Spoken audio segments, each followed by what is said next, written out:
Hi there, I'm Jayne Bullen, Managing Director of the Nutrition Network, and I'm here to invite you to join us in March for the second annual World Nutrition Summit.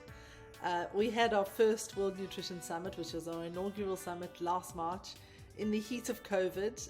It was originally meant to be a real summit here in Cape Town, South Africa, and of course the world had other plans. We quickly jumped on and turned it into an e-summit, which gave us the most incredible, expansive experience. We had over 500 people from over 100 countries join us to talk about the things that really matter about food and nutrition. We are interested as the Nutrition Network in finding the way forward for the future of human health that allows us to be optimal, healthy, and allows future generations to sustain life on Earth. So what does that mean? What does it look like?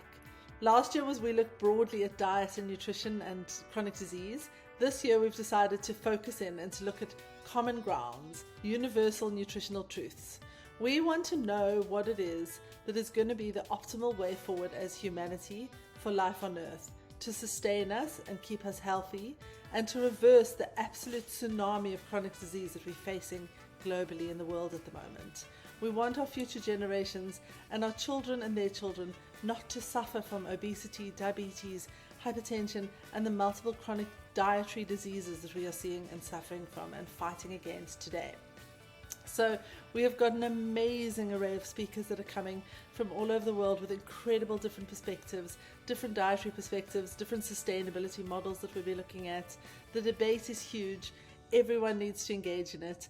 Please join us and be a part of this with us. So for this summit this year, I'm going to be giving a talk which is called Fake Food, Lies, Myths, Mistakes, and Fraud. And this is a topic that I absolutely love talking about and doing research into. It draws on my decades of being a brand marketer and strategist as well as a researcher. And I will be using some anecdotes and some experiences as well as some examples of brand work that I've done in the past, as well as my time working in shopper marketing, where there was a really, really deep connection to the consumer and the shopper and how we got people to buy what we wanted them to buy. And this is a huge area for us to look at as a nutritional community, because we need to understand what it is that we're consuming and how we make our consumer choices. And what I'm going to show you, of course, is how, to a large extent, we are unconscious puppets to brand, to marketers, to brilliant people that understand human decision making and the human psyche. And we will look at some examples of that. So we'll be looking at the role of marketing and brand. I'll be looking at the role of marketing and brand in our food choices and our actual consumer experience.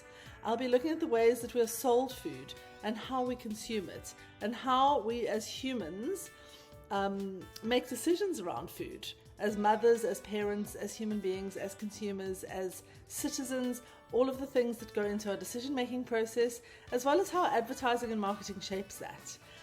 I'll be looking at some of the problems with the current global food game, with big business, and with our understanding of the nutritional guidelines as well as our interpretation of them. I'll be looking at global data and advertising trends and how they could potentially be killing us as a civilization. And then also, of course, I'll be looking at ways that we can change this and what we can do to empower ourselves as consumers, and how we can change our relationship to that, and what we can actually also do as citizens and as activists in that area.